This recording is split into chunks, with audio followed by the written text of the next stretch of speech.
Hi students and welcome to OSN academy. एक question आया था अभी हाल फिलहाल में, Kubler Ross's 5 stages of grief. इन्हीं ग्रीफ यानी कि दर्द या कह सकते हैं दुख की जो 5 स्टेजेस होती हैं, 5 स्थितियां होती हैं, उनके बारे में हम आज बात करेंगे। तो जल्दी से बच्चों एक कॉपी और पेन लेके बैठ जाओ, क्योंकि हम बताएंगे कि ये 5 स्टेजेस क्या होती है और इसका क्या मतलब होता है।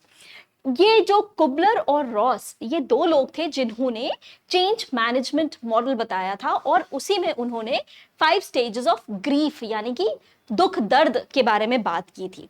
और इनके हिसाब से और मेरे हिसाब से भी कि सभी लोग ने ये पांचों जो स्थितियां होती हैं, ग्रीफ की, दर्द की, दुख की, एक्सपीरियंस की होगी। कभी ना कभी हमारे साथ ऐसा हुआ होगा कि कोई भी एक इंसिडेंट हुआ होगा जिसमें हमें बहुत ज्यादा तकलीफ दी गई हो, तकलीफ मिली होगी। जैसे कि कई बार अपने अपने कोई लव्ड वन की अर्ली डिमाइस यानी कि जल्दी उसकी मृत्यु हो गई हो, या फिर कोई ऐसा जो कि कोई कार एक्सीडेंट में किसी का बहुत बुरा किसी का हाल हुआ हो, या फिर अर्थक्वेक, सुनामी, या कोई किसी की भी डेथ। ये जो कैटास्ट्रोफिक इवेंट्स होते हैं, जैसे कि अभी ये पैंडेमिक हुआ था, तो इसमें जब हमें पता चलता है कि कुछ बुरा हुआ तो हमारा एक्सट्रीम रिएक्शन क्या होता है, उसी एक्सट्रीम रिएक्शन को कुबलर और रॉस ने मिलके 5 स्टेजेस में डिवाइड किया था और इसी के बारे में आज हम बात करेंगे। तो क्या होती है ये 5 स्टेजेस? फर्स्ट स्टेज होता है डिनायल, मतलब कि बिल्कुल मना कर देना, नहीं। दूसरा होता है एंगर यानी कि खूब सारा गुस्सा आना। तीसरा होता है बारगेनिंग यानी कि सिंपल सी सादा सीधे से भाषा में अगर हम बोले तो मोल भाव करना। चौथा होता है डिप्रेशन यानी कि अवसाद। और लास्ट होता है एक्सेप्टेंस। एक्सेप्टेंस मतलब उस चीज को हमने एक्सेप्ट कर लिया, उस चीज को हम लेकर आउटग्रो कर गए, हमने उसको अपने अंदर उसको ले लिया है कि हाँ ये अब ये हो चुका है, अब आगे बढ़ो, है ना, ये हो जाता है। तो ये 5 स्टेजेस के बारे में आज हम बात करेंगे। तो वटाक से एक कॉपी और पेन लेके बैठ जाए ताकि आप समझ सके। तो स्टूडेंट्स फर्स्ट स्टेज था वो था denial and isolation. Denial stage या डिनायल या आइसोलेशन भी हम इसको बोलते हैं। डिनायल क्या बोला जाएगा कि अगर मान लीजिए पिक्चरों में भी दिखाया गया होता है, जनरली पिक्चरों में दिखाया जाता है कि जब किसी की एकदम से फोन पे आपने देखा होगा कि फीमेल है और फोन पे उसको उसके बेटे की या उसकी हस्बैंड की डेथ की खबर सुनाई जाती है, तो उस समय मतलब उसके लिए जैसे लगता है पहाड़ टूट जाता है। ठीक है, तो सबसे पहले क्या किया जाता है, करा जाता है कि वो फीमेल या मेल जो भी हो, सबसे पहले आइसोलेट हो जाते हैं, अलग हो जाता है और उस चीज को एक्सेप्ट करने से वो मना कर देता है। जैसे फोन पे आपने सुना होगा फीमेल को जब उसको उसके हस्बैंड के बारे में बताया जाता है कि फलाना धमाका नहीं रहे, तो वो कहती है नहीं ये नहीं हो सकता, कह दो कि ये झूठ है, ऐसे बोलते हैं ना। तो ये डायलॉग्स जो फिल्मी डायलॉग्स होते हैं, बिल्कुल यही कुबलर रॉस का पहला होता है डिनायल। झूठ मत बोलो, ये गलत है, ये हो ही नहीं सकता, ऐसी चीज तो हो ही नहीं सकती है ना, और कुछ तो गड़बड़ है, इस तरह से बोला जाता है डिनायल एंड आइसोलेशन। और ये बोल के जनरली पिक्चर में दिखाते हैं कि फीमेल जो है बिल्कुल अपने आप को अलग कर लेती है या एकदम से वो शॉक में चली जाती है, राइट। तो ये हो जाता है first stage of the grief model. ठीक है, दूसरा होता है जैसे आपको यहां पर दिख रहा है एंगर स्टेज। अब जब हम अपने आप से हम कितनी देर तक ये चीज से हम रहेंगे कि नहीं ये तो झूठ है, ऐसा तो हुआ ही नहीं है, कहीं ना कहीं जाके वो चीज हमको हिट करती है। और जब वो चीज हिट करती है तो जो हमारा दर्द होता है वो इतनी तेज उभर के आता है कि फिर हम अपना गुस्सा, अपना फ्रस्ट्रेशन निकालते हैं अपने ऊपर।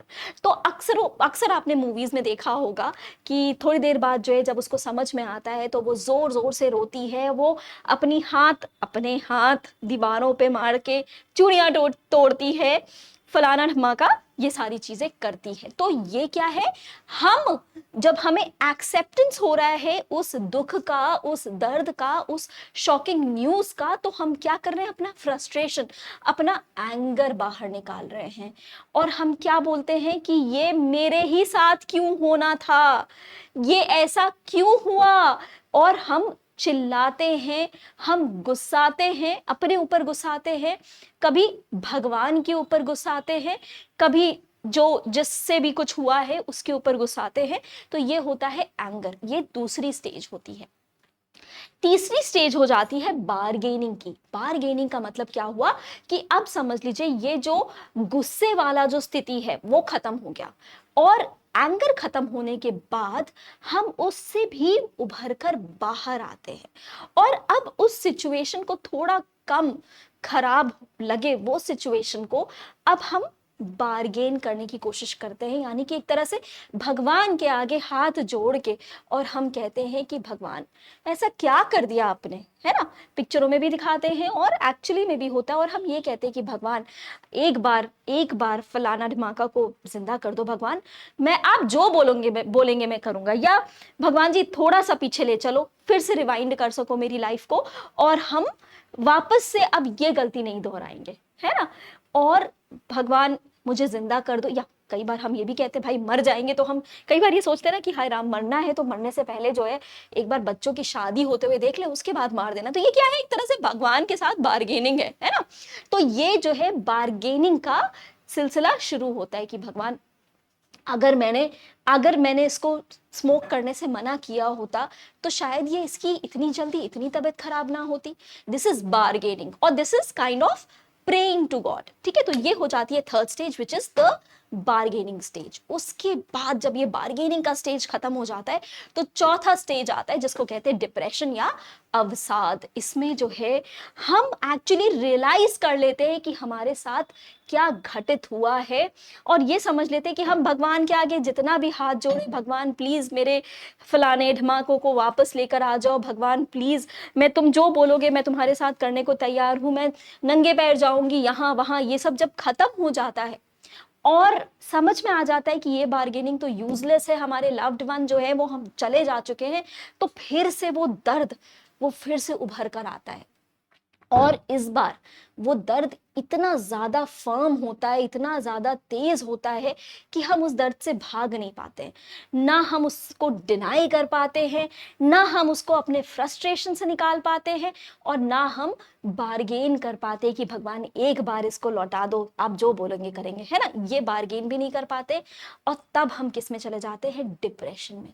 हम भाग नहीं पाते उस दर्द से, और हम इस वजह से चले जाते हैं डिप्रेशन में, नेगेटिविटी में, या हम कह सकते हैं एक बहुत ही वल्नरेबल पोजीशन में हम आ जाते हैं। सो अब ये डिप्रेशन में जो है हम बहुत सारी चीज़ों को सोचने लगते हैं, या कई बार एकदम हम साइलेंट हो जाते हैं। ये स्टेज 4 काफ़ी लंबे समय तक चलता है, और डिप्रेशन के बाद आता है स्टेज 5 जिसको कहते हैं एक्सेप्टेंस, यानी कि हमने उस चीज़ को अपना लिया, एक्सेप्ट कर लिया, हम आउटग्रो कर गए। अब जब डिप्रेशन भी निकल जाता है तब क्या होता है, हमें उस चीज के साथ, उस इंसान की कमी के साथ हमको जिंदा रहने की आदत पड़ने लग जाती है ना। और हमें ये समझ में आता है कि हम कब तक अपने दुख में अपने आप को बांध कर रखेंगे, और हम लेट गो करना सीख जाते हैं। Let go is the biggest thing, right. अपनी जिंदगी को फिर से शुरू करने का हम एक मौका देते हैं, और एक नई जिंदगी शुरू करते हैं उस फलाना धमाका जो भी है उस इंसान के साथ। ये बेसिकली ये 5 स्टेजेस ऑफ ग्रीफ होती है जो कि सबके साथ गुजरी होगी। और ये देखो, ये स्टेजेस जो होती है वो पर्सन टू पर्सन वेरी करती है। कई बार एक इंसान एक ही साथ सारे स्टेजेस से निकल जाता है, कई बार कुछ लोग बहुत जल्दी ट्रुथ को एक्सेप्ट कर लेते हैं, लेकिन हर इंसान जो है उसका कोपिंग का मैकेनिज्म तो अलग होता है। लेकिन अगर देखा जाए तो जनरली ये 5 स्टेज से हर इंसान गुजरता है, और हर स्टेज में हम अलग अलग तरीके की प्रॉब्लम्स को इनकाउंटर करते हैं। हमें क्या करना है, हमको उस स्टेज से निकल के दूसरी स्टेज में आना चाहिए। हमें सीखना पड़ेगा कि हम किस तरह से हर स्टेज से निकल के दूसरी स्टेज पे हम आ जाए। तो ये बेसिकली कुबलर रॉस की 5 इंपॉर्टेंट स्टेजेस ऑफ ग्रीफ थी, ठीक है, कि किस तरह से हम ग्रीफ को हम अपने अंदर किस किस स्टेज में एक्सेप्ट करते हैं, क्या स्टेजेस होती हैं। और ये क्वेश्चन आई होप आपको समझ में आ गया होगा। तो चलिए फिर मिलेंगे, till then goodbye and take care.